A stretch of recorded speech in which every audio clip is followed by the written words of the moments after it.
Welcome to today's conversation about reactions and aging. I'll soon be joined by Dr. Steven Fulks. As gerontologists, it is common for us to begin our conversations explaining exactly what gerontology is. So let's just start there. Gerontology is a multidisciplinary study of the sociological, psychological, and biological aspects of aging. Because of the wide range of study, gerontology and gerontologists have a huge role in society today. They're employed in a variety of fields such as business, design, hospitality, as well as traditional routes such as healthcare and human services. Aging in itself is not happening in a vacuum. It is anticipated that by 2050, the world will be composed of over 2 billion people aged 60 and over. In the United States alone, this number is expected to exceed 83 million. So with this comes a range of challenges that can be met with creativity and helpful resources.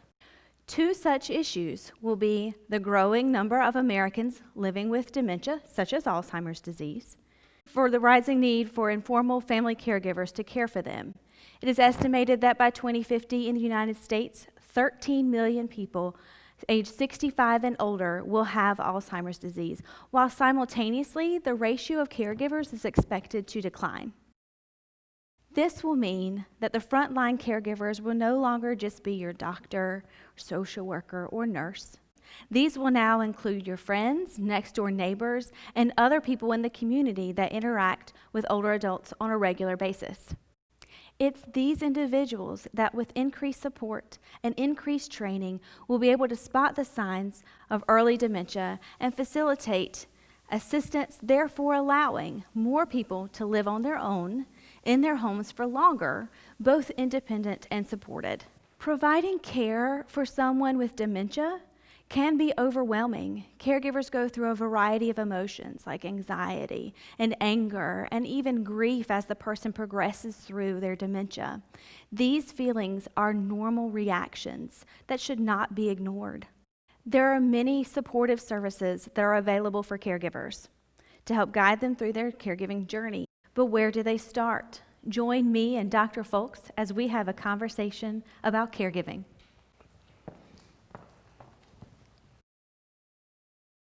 Hello. Hello. Dr. Fulks, we've had this discussion before, both professionally in conversations, as well as in our personal experiences in our personal lives with dementia and Alzheimer's. Me with my grandmother and her sisters, and then you with your mother and oldest brother. Yeah, you and I draw upon both our professional training in gerontology as well as our personal experiences, applying that knowledge in many areas, specifically in this situation, family caregiving. For me, this personal involvement crosses 40 years. My mother was diagnosed with dementia in the late 1970s, and actually at that time, it was just referred to as cerebral atrophy. We were unaware that there were over 100 different types of dementia at that time. She actually died in 1981 of complications from this. More recently, my 79-year-old brother died this past April, again, from dementia. We knew then exactly what it was, and our increased understanding of dementia and Alzheimer's disease over those 40 years made a huge difference in our reaction to family caregiving. Diagnosis is certainly important. You mentioned there are over 100 different types of dementia. So really narrowing that down exactly what it is very important for caregivers. What resources early on in this diagnosis, or maybe someone doesn't even have a diagnosis yet, but they're just concerned that they may have some form of dementia, what resources would you recommend for them to go to first? Yeah, from the very earliest stages all through the whole process, what we would recommend is getting in touch with the Alzheimer's Association, which is a national organization based out of Chicago with a chapter in Raleigh, and more centrally, the Dementia Alliance, which is specific to North Carolina, serving all 100 counties, but also headquartered in Raleigh. These offer resources, educational conferences, caregiving tips, even support groups for the family that's dealing with someone with dementia. So, after connecting with the Alzheimer's Association and Dementia Alliance, are there any specific resources to help the caregiver as explaining their caregiver journey that's coming up? Yeah, we would refer then to something, an ideal one anyway, is the Alzheimer's Project. This is an HBO cooperative. It's available on their website. It might be a nominal fee at this point, but regardless, it's rather economical if you buy the DVDs. It's a 4-part series that includes everything from the causes, symptoms, treatment, and the state of the art and research toward dementia. So, of that 4-part series, which of the 4 parts do you find to be most helpful for caregivers? And this is an easy answer. It would be the memory loss tapes. This is divided into 7 different segments, each focusing on a specific stage of Alzheimer's disease. First features Bessie. She's still living independently, and you really wouldn't even know that she has dementia if you didn't know exactly what to look for. Other segments focus on the loss of driving and independence, the reaction of an individual dealing with this diagnosis and writing about it, a segment on music and how it can remain very popular and very available to an individual even in late and severe stages of dementia. Other segments that are specific to family caregiving, and even when dealing with the death of an individual due to dementia. This is really impactful for caregivers to see, I'm sure. And so it's clear to me that early education and knowledge of dementia and Alzheimer's is really important for both the caregiver and understanding the challenges that are going to come, as well as to the individual who's been diagnosed. So that leads me to my next question. Where would a caregiver look specifically in their communities for resources and services? Yeah, with the Alzheimer's Association and with Dementia Alliance, you now have a bit of an educational edge ongoing. Dementia Alliance will even make recommendations to books that you might want to look at.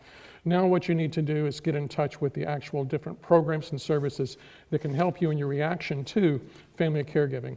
And the best way to find that, because it's like, where do I start? What do I do? There's so many out there, but I don't know how to find them. There's something called the Elder Care Locator. This is a service from the Administration on Aging, a national government entity.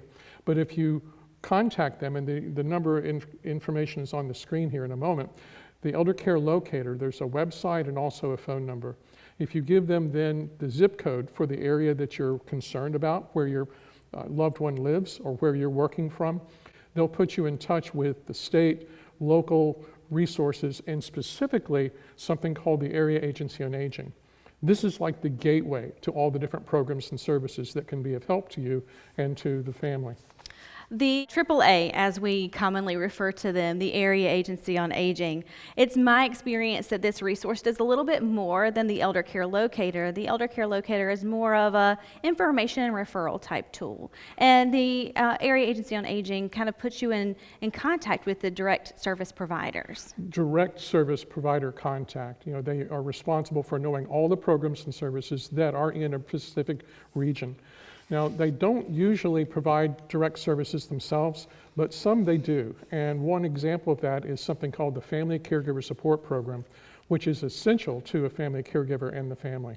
And please just point out, you were one of our first alumni of the gerontology program to actually run a family caregiver support program. I did run a family caregiver support program, and what a great program for caregivers. You can see on your screen the eligibility requirements for the program, but there were several services that we were able to provide.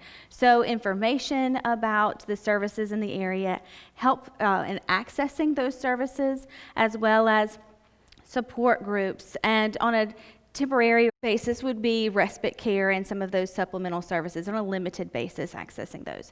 And as part of the Family Caregiver Support Program, I was able to provide training called Powerful Tools for Caregivers. This was a 6-week training. The caregivers met 1 day a week, and they were able to talk about things like self-care, emotion management, and the challenges and reactions of caregiving, and how to really be confident in making some of those decisions and those challenges. And the best part about it, though, was that the caregivers were able to see each other, connect with one another, and make really lasting friendships. Yeah, I only wish that had been available back in 1980 when my family was dealing with our reaction to family caregiving.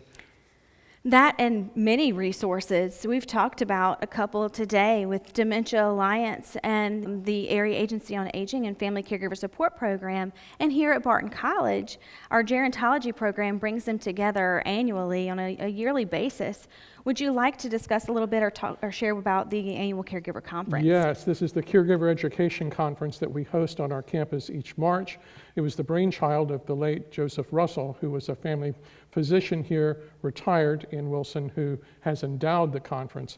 But it's ideal because it brings together educators in terms of local, regional, state, even sometimes national individuals to make presentations, educational presentations.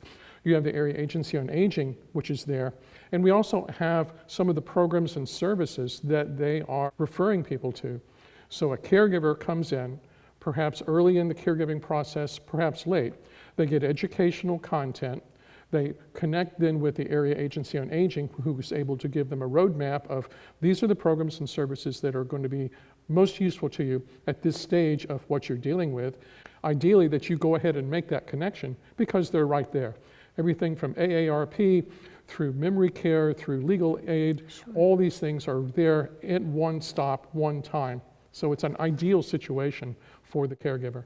Also in attendance, we've had professional caregivers that have come as well, so it's been very valuable to them.